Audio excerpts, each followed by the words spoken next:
So you said New York, you went to and performed? How was that? That shit was turned. We went out there deep. I had did a little contest. It was like a little Def Jam contest. I won.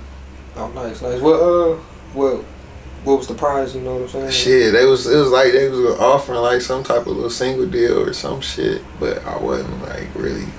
I was so young and like we out there. It was like a little like 20 band, but man. we out there. With it. You feel me? So it was like, huh? type of shit at the time, but like looking back, it probably would have been like just a good opportunity just to do it, cause like Damn, do you regret not doing it? I don't live life with regret, so I ain't gonna say I regret, but it's just like it's just something that I probably should have did, but I ain't gonna I never look back and be like, damn, that shit might have been. No, everything happened for a reason, so might have been good I didn't do it. Shit, like I'm glad they seen my face. No, definitely. So. How many tapes at that time at the high school had you already completed? I had just finished my first tape in high school. So you only had one tape in high school? Yeah, I ain't had no tape shit for real. It was like an initial tape. Was that the one where you sitting on top of the Mustang? No, that was after that. That was after high school. That was like my real first tape. But I had a tape in high school. Or it was like me sitting at LCC on the cover or some shit. Okay. And I had like a Mellow jersey on, and that was what I dropped in high school, and I'm passing them motherfuckers out. I don't even got that shit on I don't even think that shit uploaded nowhere no more. Damn, it ain't even. The sites it was on don't even like exist no more. It was like. So if they got it, they got it. Damn. Motherfuckers be asking me for that tape too, but like it ain't even around no more. No, for real. Damn. You good? Okay. That's what I make sure. Damn, that's crazy. So what sites was it with, like, you know what I'm saying, at the time? Because I know I like that. I mean, it's all type of little sites now that I can't even remember what we was using. Because I don't even think SoundCloud had just started like popping around this time. Like niggas just start fucking with SoundCloud. But I didn't upload the tape on my SoundCloud. I don't remember what I used. It wasn't no streaming platforms yet. It wasn't no Apple Music. Like I had to see the transition and shit. Like, but I'm glad I was a kid though, because like. That shit was an adjustment. I went from selling CDs. My first tape was me selling CDs hand to hand. I had burned some CDs and shit. Nah, for real. I was burning CDs and was selling them motherfuckers. And then when I dropped the one you was talking about, me selling the Mustang, that's Almost Decent. That's the one that got me all the notoriety. Okay. That was with like the momentum where I was dropping visuals back to back and kind of getting serious. I was selling them like hand to hand out the trunk. Pulling up everywhere, doing shows, selling them. And then like a year later, niggas talking about streaming. So it was like, damn, what is streaming? I had to learn that shit. No, see, I remember, cause I remember it used to cost money to upload that shit like to the iTunes, you know what I'm saying? It still costs money. Oh, it's like it's like a little subscription and shit. Nice.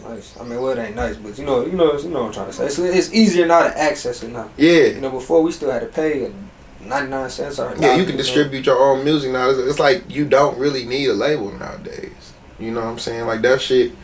I'm really focused on the independent route. So that's why I don't really be like pressed to industry shit. None of that shit. I do me. You been studying the game and everything? Hell yeah, definitely. Got to. All right, so not trying to backtrack, but to kind of go back on what you said earlier. You said 10th grade you had met Von J. Mm-hmm. You want to just elaborate on that a little bit?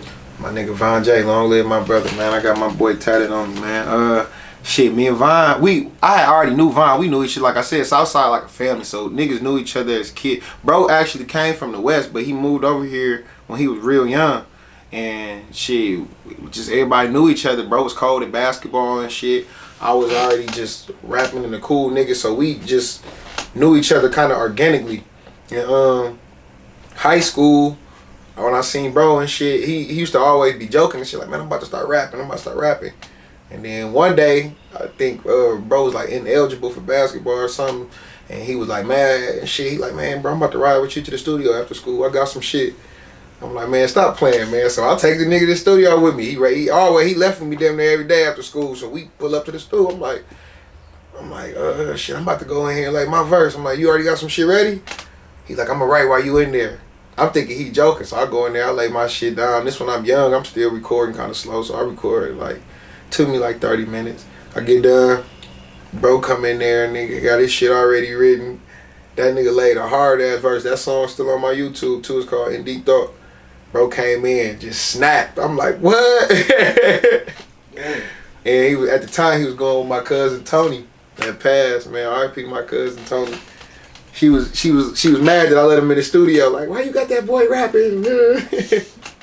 Oh man.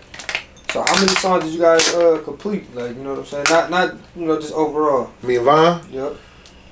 Shit, a lot, man. We got a lot of shit. We used a lot of shit that we started, didn't finish. Like me and him, we always used to be in the studio around the same time. When I was working on Almost Decent 2, we was recording over on Miller.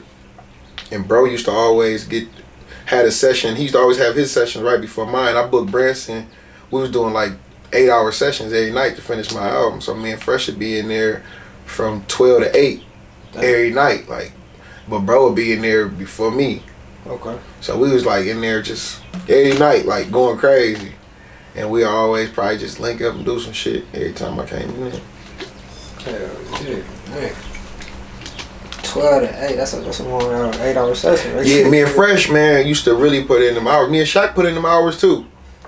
Man, how many songs you completed in them 8-hour sessions usually? A majority of it be mixing. Like we was big on like quality and like certain shit. We used to hear certain shit, so majority of them hours be mixing. I can record songs in like 10 minutes.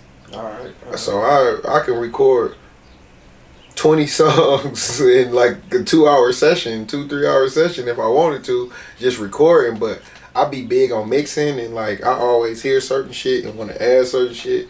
So I spend a lot of time on that. Okay. So, can we talk about Slick a little bit? Because I know that's around the same time you probably had met him too. You might have met him before that. I don't know. Yeah, I knew Slick from the hood. We really met like got to kick it in high school though, and Slick kind of got me off the porch for real. Bro was younger than me, but bro was really outside and shit early on and shit. This was like damn near like my senior year when I really first started getting serious with rapping. Me and bro kind of locked in around that time, right before he passed, like a year before he passed, and shit, we was always just kicking it, chopping shit. Bro was schooling me on a lot of shit. He had a lot of street smarts I didn't have. I was naive still, so bro like educated me on just how to move, and because I was transitioning from being a young, you know what I'm saying, like silly nigga to being a grown man. No, for real, I know. Man, how like what were you going through? You know what I'm saying? As far as like your thoughts, like, you know what I'm saying, when they both passed, what was going on in your head, emotions, you know? Because I know that it's completely two different times. Like, you know, I think Slick was 2012, maybe 2013. No, Slick passed 2014. 2014? Okay, yeah. Okay. August 2014. And then obviously, you know, years later. Slick, that shit, when he passed, that shit changed me. I was like I said, I was still like a young, like, you know what I'm saying, like that just like changed the way I viewed shit. It made me like more serious about life. Like, damn, this shit real. You know what I'm saying? You gotta watch how I move, and you know what I'm saying, watch everything. Like, and then that's what kind of gave me the momentum to get more serious with music too.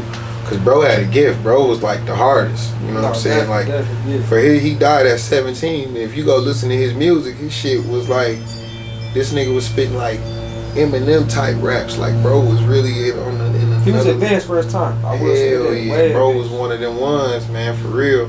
So that shit was different. And then when Von J passed, I was older. That shit fucked me up, cause you know me and bro been, you know, that was locked in for years, like 10 plus type shit. So that was like different. Like, that hit me kind of hard. Yeah.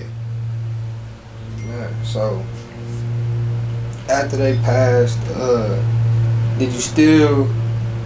Well, obviously you continued music, you know what I'm saying, after Slick passed, and obviously you dropped, you know what I'm saying, still at the Von Tech, but like, how long did it take you to kind of get back into the groove? Or, you know, it's just into the swing, you know, just going back to the studio on a regular. I was right back in the studio instantly. Both times, like I always dealt with a lot of shit in my life. You know what I'm saying? Like by the time I was 18, I already had lost a few homies and shit to the street. So it wasn't, you know what I'm saying? Like nothing like that. It just was hitting different because it was niggas that was like closer to me though. So, but I always use music as an outlet. When something go on, that's the first thing I do. I'm like, I need to go make some music. And shit, that was like that kind of helped me get through it. No, definitely.